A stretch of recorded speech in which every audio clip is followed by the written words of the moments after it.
As I mentioned at the beginning of today's service, April is a month of Oya-sama's birthday, which was on April 18, 1798.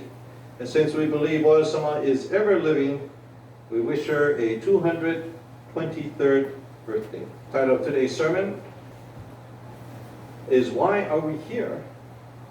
What is the purpose of our life in this dreadful pandemic days? The truth of origin reveals the process in which God the Parent undertook in the creation of human beings and provides clues as to how we can receive blessings to live the joyous life.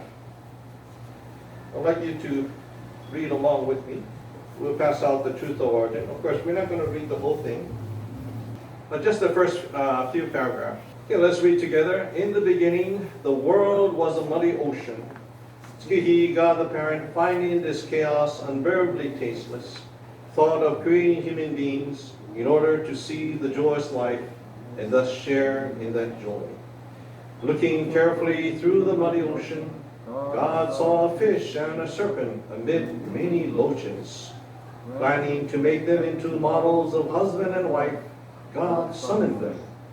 Discerning their single-heartedness, God obtained their consent and received them.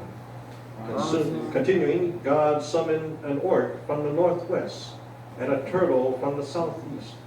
Again, after obtaining their consent, God received them, and after consuming them to test the flavor of their minds, determined their natures. Then God decided to use the orc as the instrument of the male organ of bones and support, and the turtle as the instrument of the female organ of skin and joining. Then God put the orc into the fish and the turtle into the serpent and established them as models of man and woman. God gave the sacred names of Izanagi no Mikoto to the model of man, the seed, and Izanami no Mikoto to the model of woman, the seed plot. To the divine principles of these instruments, God gave the names of Tsukiyomi no Mikoto and Kunisazuchi no Mikoto, respectively. Then God summoned an eel from the east, a flatfish from the southwest, a black snake from the west, and a globefish from the northeast, one after another. Again, God first gained their consent, received them, and consumed them to test the nature of each. God then decided to use the eel as an instrument for eating, drinking, and elimination, the flatfish for breathing and speaking, the black snake for pulling forth, and the globefish for cutting. To the divine principles of these instruments, God gave the sacred names of, respectively, Tomoyomi no Mikoto, Kashikone no Mikoto, Otonobe no Mikoto, and Kaishoku Ten no Mikoto. Thus, the models and instruments having been determined, the creation of human beings was begun. Thank you. We'll stop here. The truth of origin continues on, but I will stop here to illustrate the truth of working together as one. As I mentioned, God the Parent called on various animals, and after obtaining their consent, God consumed them to test the flavor of their minds. And then God assigned the roles to use them as instruments in the creation. Of course, we know that God did not summon actual animals, since there were no animals at that time. But since God had to describe something that had not existed before, God used terms that will be understandable to the people at that time. The key words I want to focus on are: God first gained their consent and consumed them and assigned their roles. Let me explain.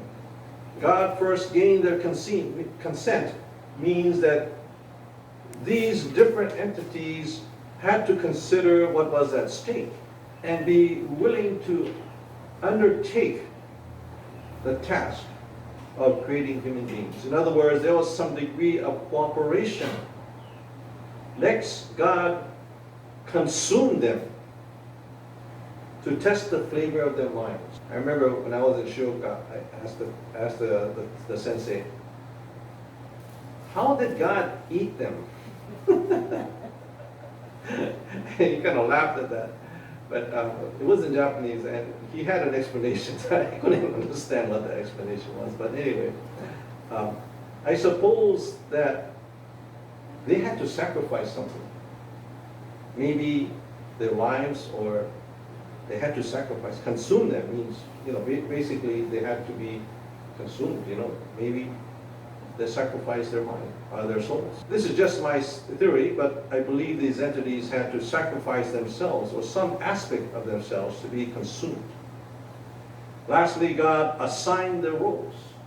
Assigned the roles. In the task of creating human beings, we can deduce that God the Parent used these various instruments working together as one to create human beings to live the joyous life world. The service we have just performed today is the basis of our faith. We are gathered here today to sing, dance, and play instruments together as one in order that we may bring about the joyous life. To recreate that joy in that creation process. In the marvelous workings within our body, the various organs such as our heart, our lungs, liver, and kidneys are working together to bring about health and energy to our life. How about our families, our neighbor, our workplace? What kind of mind should we have to bring about harmony and joy to our family, neighbors, and the workplace? A Tenrikyo minister mentioned in her sermon at the mission headquarters a few years ago about how organs in the body communicate to each other, such as when the heart gets tired, it lowers the blood pressure. Our bodies are sending messages between the organs.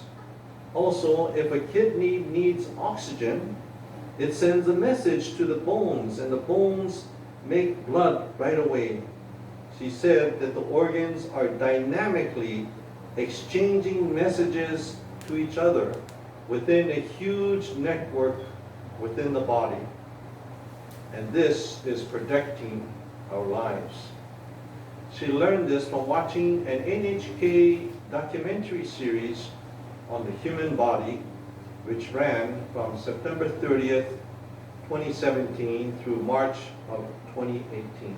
In the Yoboku guidebook, we read, the Kagura service is a reenactment in principle of God the Parent's providence at the time of creation. The 10 service performers encircle the jiva, or the kanrodai, and symbolize by hand gestures the principles of God the Parent's workings, by which humankind and the world were created. The Kagura service is a means by which we call forth God the Parent's blessings of universal salvation, whereby the world will be reconstructed as a world of the joyous life. We are also taught to perform the service with unity of mind, meaning that we should strive to perfect the service by playing the instruments, dancing, and singing together with our minds as one.